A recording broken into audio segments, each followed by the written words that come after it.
உயிரை நேசிச்ச ஒருத்தங்க உங்களை விட்டு போனா எவ்வளவு வலிக்கும்.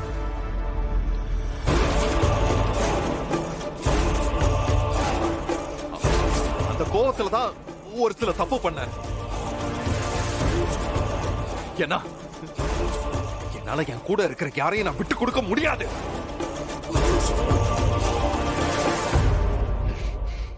அஞ்சலி,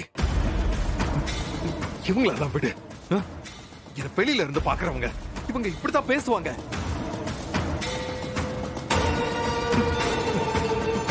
என் கூட வாழ்ந்தவன் என்ன சுத்தி இருக்கிறவங்க எல்லாரும் எனக்கு எப்படி எல்லாம் பாத்துக்கிறேன். என்ன போய் அயோக்கியம் துரோகின்னு சொல்லிட்டிய. ஆமா ஆமா, நீ பெரிய பாரி வள்ளல் தான். வாரி வழங்கிருக்க பாரு. ஆனா இதெல்லாம் யாரோட சொத்து, யாருடைய அடையாளம்? ஏய், இதெல்லாம் என் அண்ணன் முருகண்ணனோடது.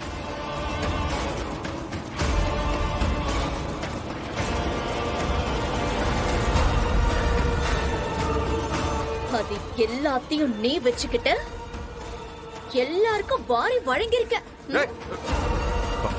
அஞ்சலி, எனக்கு அர்ஜுன் மூலமா கிடைச்சது ஒரு சின்ன அடையாளம் தான், கொஞ்சம் சொத்து தான். ஆனா அத மேலும் மேலும் பெருக்கி இன்னைக்கு ஒரு சாம்ராஜ்யத்தை உருவாக்கி இருக்கேன். அதுல இருந்து தான் இன்னைக்கு நான் எல்லாருக்கும் உதவி செஞ்சிருக்கேன். அதுல இருந்து தான் நான் என்னோட வாழ்க்கையவே வாழ்ந்துகிட்டு இருக்கேன். இன்னைக்கு நான் நிக்கிறதுக்கு பின்னாடி என்னோட உழைப்பு ரொம்ப பெருசு. ஆமா மாமா, ரொம்ப பெருசு. எங்க அண்ணன் முருகன் மாதிரி எத்தனை பேரோட வாழ்க்கை அழிச்சு நீ இந்த இடத்துக்கு வந்திருப்பேன்னு யாருக்கு தெரியும்?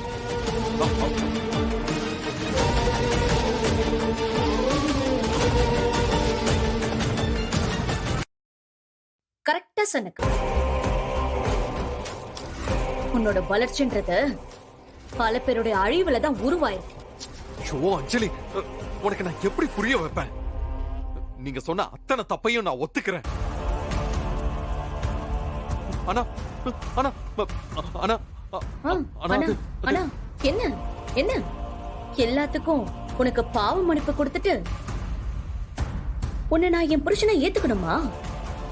உன்னை பத்தி நான் சொல்றது பாதிதான் மகேஷ். இன்னும் உன்னை பத்தி சொல்றதுக்கு நிறைய இருக்கு.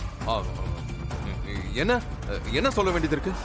என் அப்பா சிவராமன்